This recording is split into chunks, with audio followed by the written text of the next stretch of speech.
Assalamualaikum warahmatullahi wabarakatuh. Hamdan wa syukran lillah, salatan wa salaman ala rasulillah Muhammad ibni Abdillah wa ala alihi wa sahbihi wa mawalah. Qala Allah ta'ala wa fi Qur'anil Karim, a'udzu billahi minasy syaithanir rajim. Bismillahirrahmanirrahim.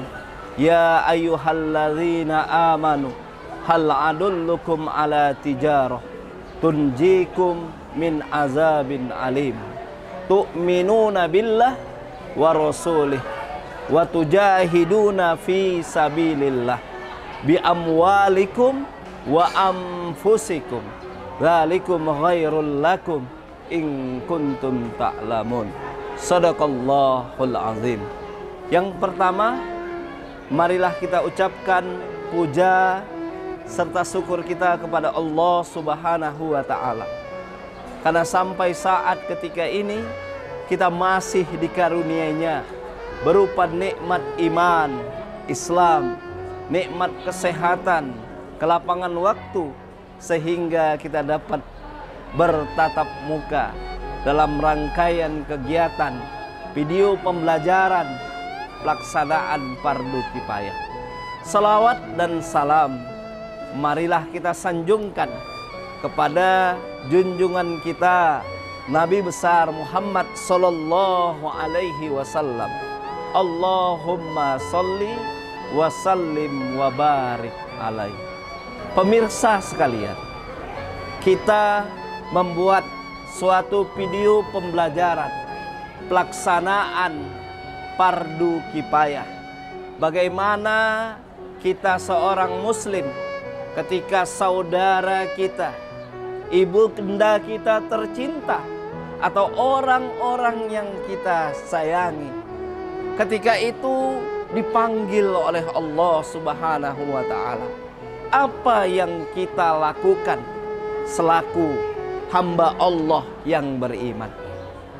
Setiap kita pasti akan mengalami yang namanya kematian. Mati itu adalah suatu yang hak. Mati itu adalah suatu yang pasti. Al-mautu babun. Kata baginda Rasul sallallahu alaihi wasallam yang sekira maknanya, mati itu adalah ibarat sebuah pintu yang kita sekarang ini menuju dan berjalan ke pintu kematian. Tidak ada yang tahu pasti kapan kematian itu menjemput kita. Yang pastinya kita harus mempersiapkan bekal-bekal kita menghadapi yang namanya kematian. I'mal lidunyaka ka'annaka ta'isu abada wa amal li akhiratika ka'annaka tamutu ghadan. Cari, bekerjalah kamu untuk duniamu seakan-akan kamu hidup selama-lamanya di muka bumi Allah ini, dan bekerjalah kamu untuk akhiratmu seakan-akan kamu besok bakalan mati. Setiap kita kepingin matinya kita itu dalam keadaan husnul khotimah, mati yang bagus, mati yang baik. Bagaimana mati yang baik itu? Mati yang baik adalah mati dengan membawa iman.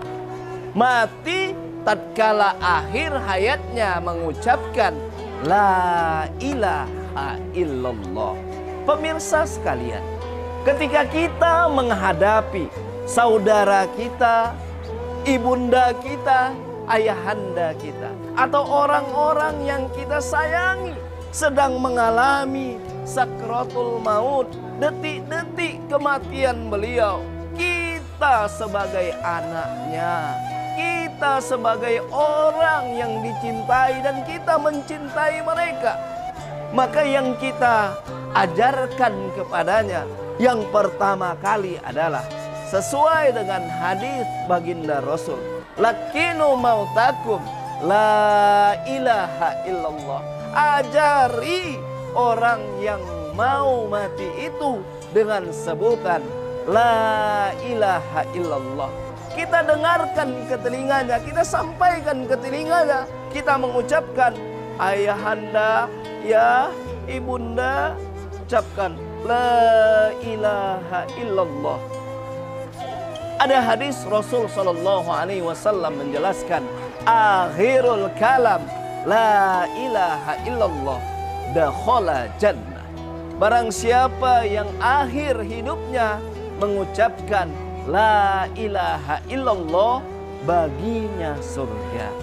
Ajarkan itu, sampaikan itu kepada orang yang kita sayangi, agar mereka terlepas ketika ruh dicabut dari jasadnya mengucapkan la ilaha illallah. Perlu kita pahami, pada saat itu adalah perjuangan luar biasa yang dialami seseorang yang hendak dicabut Allah nyawanya. Di situ datanglah orang-orang yang dulu pernah ia kasihi. Pada saat itu datanglah orang-orang yang sudah berpulang ke rahmat Allah menghadiri ketika dia hendak wafat. Dan itu jelmaan jin. Jin menginginkan kita mati dalam keadaan tidak beriman atau kafir.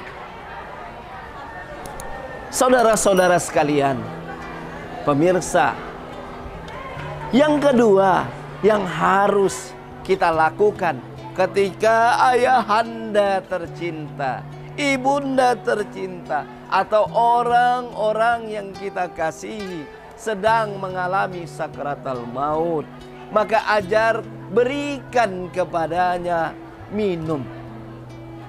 Dalam mazhab Syafi'i, sunnah hukumnya memberikan orang yang bakalan mau meninggal itu, orang yang mengalami sakratul maut itu, sunnah diberikan minum ke bibirnya. Karena apa? Karena orang-orang yang mengalami sakratul maut itu mengalami kehausan yang sangat luar biasa. Dalam kitab Tambihul Ghafilin dijelaskan, orang-orang yang meninggalkan sholat itu dia akan mengalami kehausan yang sangat luar biasa ketika sakratul mautnya. Sekiranya air yang ada di dunia ini ditumpahkan, dituangkan ke mulutnya, dahaganya tidak hilang. Maka sunnah hukumnya kita memberikan minum. Sebagian ulama bahkan mewajibkan memberikan minum ketika dilihat seseorang yang sakratul maut itu sangat kehausan dari bibirnya yang mengharapkan mau diberi minum. Dan yang ketiga adalah dekat dengan orang yang sakratul maut itu, bacakan ayat Quran agar tenang suasananya. Dengan lantunan ayat-ayat suci Al-Quran, dia bisa meninggalkan alam yang fana ini. Pemirsa sekalian, kita akan melihat nantinya cuplikan mengenai pelaksanaan fardu kifayah, dari memandikan jenazah, mengkafani jenazah, mensolatkan, menguburkan, dan mentalkinkan tatkala di kuburan. Semoga video yang nanti akan kita saksikan bermanfaat untuk wabil khusus Madrasah Al-Jamiatul Wasliyah Tembung pada khususnya, dan kaum muslimin dan muslimat pada umumnya. Sekedar yang dapat kita saksikan, kita sampaikan, kita lihat bersama cuplikan selanjutnya.